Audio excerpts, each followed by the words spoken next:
जी, break से आगे वापस आपको कहेंगे एक बार फिर से खुश-आमदीद और बात करेंगे मशरिक़ वस्ता की कि जहाँ पे जब कशीदगी थी तो ये हो रहा था कि पैनिक इतना था कि कहा जा रहा था कि ऑयल प्राइसेस इतनी बढ़ेंगी कि आप जब वर्क फ्रॉम होम कर रहे हैं तो उससे ही बढ़कर ये कि आपको शायद घर से निकलना ही बंद हो जाएगा या और मुश्किलात का सामना करना पड़ेगा। जैसे ही लेकिन ये कशीदगी कम हुई तो उस वक़्त ये तवक्का की जा रही थी कि आलमी मंडी में तेल की जो कीमतें हैं उनमें कमी का फ़ायदा पाकिस्तान जैसे दरामदी मुल्क जो है उसको मिलेगा। लेकिन जब आम शहरी की ज़िंदगी की हम बात करते हैं तो उसमें सबसे पहले ये सवाल आता है कि वाज़ा असर उसको दिखाई नहीं दे रहा होता अपने किसी भी लाइफ़स्टाइल में, जहाँ पे कहीं पे वो चीनी महंगी देख रहा होता है, कहीं पे आटा महंगा होता है, कहीं पे गंदम, और कहीं पे बात करें एलपीजी की तो कीमतें आवाम को बहुत ज़्यादा परेशान कर रही हैं। और सवाल ये कर रहे हैं सब कि पाकिस्तान की मईशत वाकई इस्तेहकाम की तरफ बढ़ रही है या आम आदमी जो है अब भी महंगाई और ये जो बेयकीनी की सूरत हाल है उसी के चक्कर में फंसा रहेगा। इन्हीं सवालात पर आज हम बात करेंगे। हमारे साथ इस वक्त मौजूद है माहिर मईशियात हारून शरीफ साहब, इनसे मिलते हैं और बात करते हैं। अस्सलाम वालेकुम हारून साहब, कैसे हैं आप? ठीक हैं? सुबह खैर। जी, सुबह खैर जी, मैं बिल्कुल ठीक हूँ, थैंक यू। पहले तो बहुत शुक्रिया आपने हमें ज्वाइन किया। ये मशरिक़ वस्ता का तनाज़ा जो है ख़त्म होने के बावजूद पाकिस्तानी मईशियत के बुनियादी मसाइल जूं के तू हैं। तेल की कीमतें उस तरह से कम नहीं हो रही जिस तरह से हमने सोचा था। फिर दूसरी जानिब कभी हम आटे की बात करते हैं, कभी चीनी का बहरान है, कभी हम कहते हैं कीमतें जो हैं बेकाबू हो चुकी हैं। तो आखिर पाकिस्तानी अवाम की जान जो है मुआशी बहरान से कब और किस तरह निकल सकती है, क्या कहेंगे आप? जी, इसको वक्त लगेगा। बड़ा मुल्क है, 250 मिलियन से ज्यादा की आबादी होती दिखाई दे रही है। और जो आप जिस तरफ इशारा कर रही हैं, जो एक आम शहरी है पाकिस्तान का, जी। उसकी जिंदगी में जो ऑयल है वो बहुत इंपॉर्टेंट रोल प्ले करता है। और उसकी रीजन ये है कि 85% जो फ्यूल है वो इंपोर्ट होता है। जब वो इंपोर्ट होता है तो वो ट्रांसलेट होता है ट्रांसपोर्ट कॉस्ट में, वो ट्रांसलेट होता है आपकी यूटिलिटी की कॉस्ट में, वो ट्रांसलेट होता है ओवरऑल जो इसेंशियल आइटम्स की इन्फ्लेशन में। जी। तो ये जो वॉर हुई है इसके इम्पैक्ट से जितनी देर तेल की कीमतें ऊपर रही, तारीख हमें ये बताती है कि जब जो हमारे ट्रेडर्स हैं और शॉपकीपर्स हैं और मैन्युफैक्चरर्स हैं, जब वो कीमतें बढ़ाते हैं इनपुट कॉस्ट की इंक्रीज की और पास ऑन करते हैं कंज्यूमर को, तो वो जल्दी वापस नहीं करते।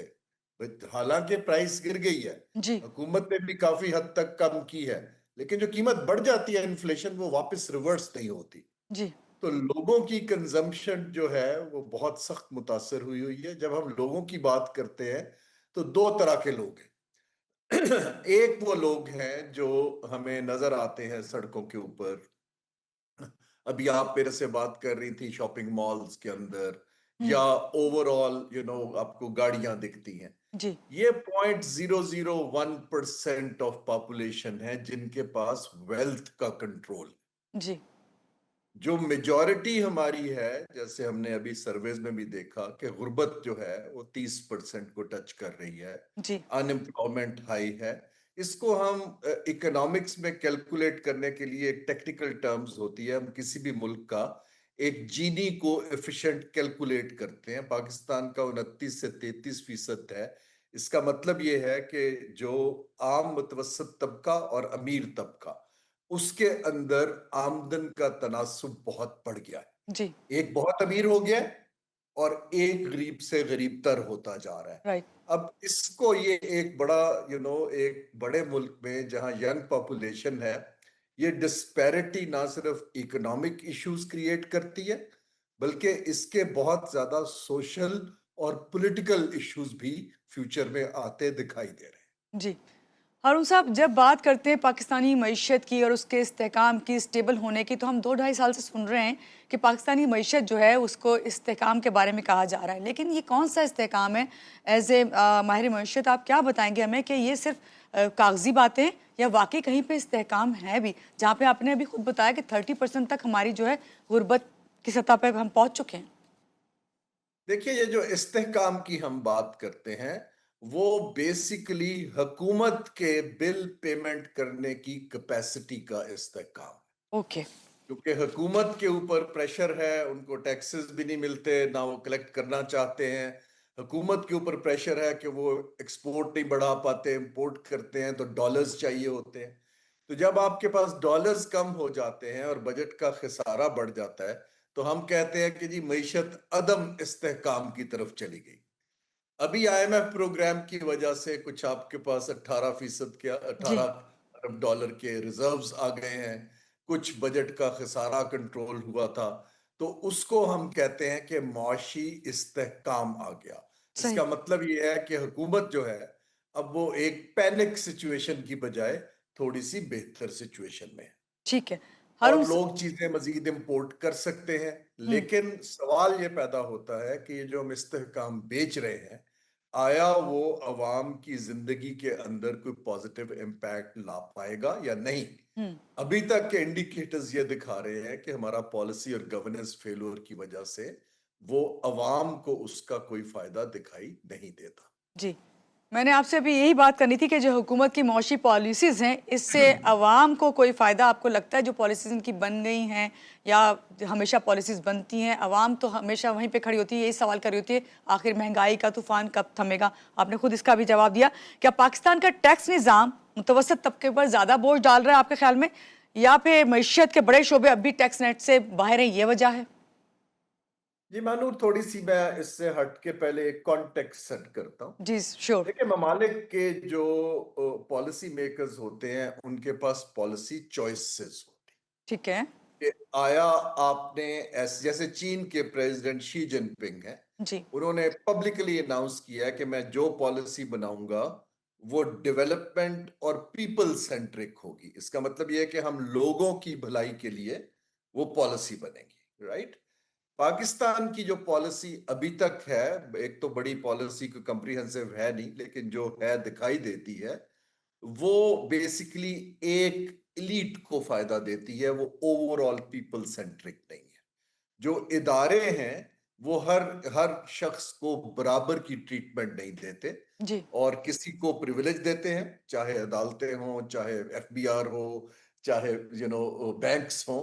जिसका डिपॉजिट ज्यादा है उसको जी प्रेफर्ड ट्रीटमेंट मिलती है, जो आम डिपॉजिटर है उसको नहीं मिलती है। जिसके पास प्लैटिनम कार्ड है उसके लिए दरवाजे खुल जाते हैं, राइट। जिसके पास आम कार्ड है नहीं खुलते।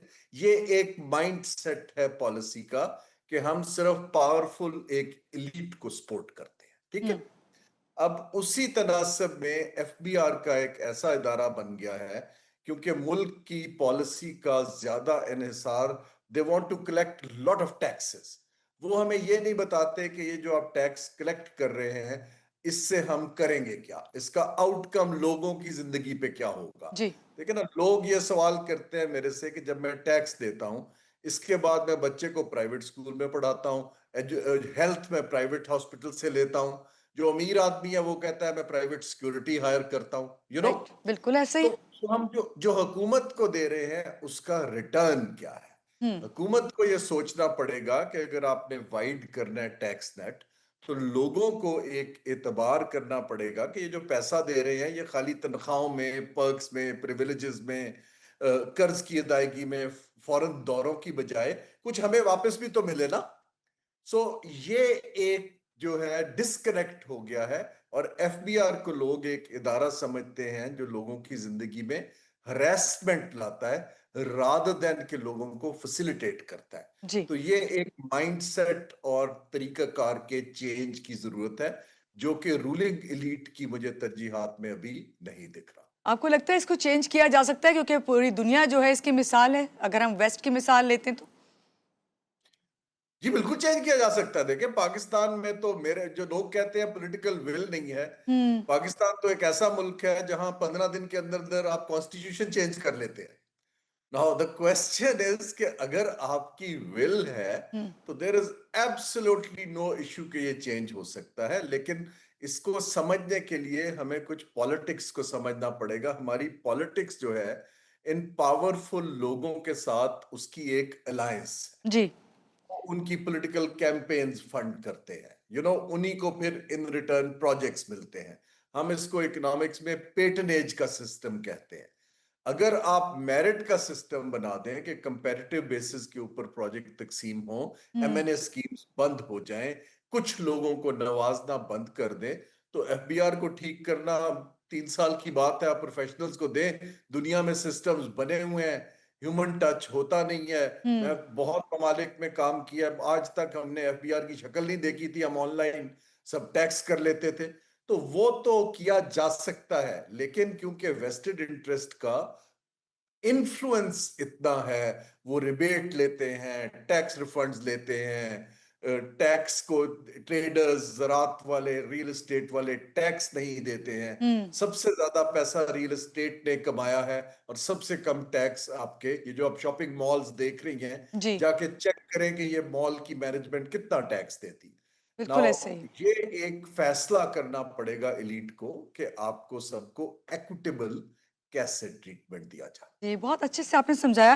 ہارون صاحب، پاکستان مسلسل ہم دیکھ رہے ہیں کہ قرضے لے رہا ہے. آپ کے خیال میں قرض لینا مسئلہ نہیں، اس کو صحیح اس کا استعمال کرنا اصل چیز ہے؟ کیا کہیں گے؟ جی دونوں چیزیں ہیں۔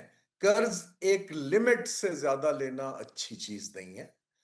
جو یونائٹڈ نیشنز کی ڈیفینیشن ہے کہ کوئی بھی ملک اپنے بجٹ کا 30% سے زیادہ اگر قرض کی ادائیگی میں سالانہ دے رہا ہے تو اس کو وہ ڈیٹ سٹریسڈ کنٹری کہتے ہیں۔ پاکستان تقریباً 47% پے کرتا ہے اپنے بجٹ کا قرض کی ادائیگی میں سالانہ، تو ہم ڈیٹ میں دبے ہوئے۔ اب یہ جو قرض ہوتا ہے، اگر تو آپ قرض لے رہے ہیں اور اس کو کہیں، جیسے آپ کا ایک گھر ہے، آپ نے قرض لیا اور اس میں ایک اور منزل بنا لی، جی اور کل کو آپ نے کرائے پہ دیکھ کے اس کی انکم سے وہ قرض پے بیک کر دیا، تو آپ پہ ایڈیشنل برڈن نہیں آیا۔ جب قرض پے ہو گیا تو آپ کی انکم بڑھ گئی، رائٹ؟ لیکن اگر آپ نے قرض لے کے ایک اور کار خرید لی اور آپ فوراً دورے پہ چلے گئے اور آپ نے اپنے کپڑے خرید لیے اور آپ کی انکم وہیں رہی، تو آپ کو قرض ری پے کرنے کے لیے پھر مزید قرض لیتے ہیں۔ پاکستان کا یہی حال ہے کہ ہم قرض کو ری پے کرنے کے لیے اور اپنے تنخواہیں اور پینشنز اور بلز پے کرنے کے لیے جی قرض لیے جا رہے ہیں۔ اس کو انویسٹمنٹ سے ریپلیس کرنا ایک پالیسی ہونی چاہیے، صحیح کیونکہ انویسٹمنٹ جو ہے، جو بالکل میں نے پہلی مثال دی، وہ انکم جنریٹ کرے گی، جبکہ رائٹ. جو ابھی قرض آ رہا ہے وہ صرف ڈے ٹو ڈے خرچے پورے کر رہا ہے، اور اس سے وشس سائیکل، اس سے ہم نکل نہیں پا رہے۔ بالکل صحیح آپ نے کہا. بہت شکریہ ہارون شریف صاحب، ہمارے ساتھ ہیں. حکومت کی معاشی پالیسیز جو ہیں ایک عام آدمی کی زندگی پہ کیا اثر ڈال رہی ہیں، اس پہ بات کر رہے تھے. یہاں لیں گے ایک چھوٹی سی بریک کے بعد آپ ساتھ رہیے گا ہمارے ساتھ.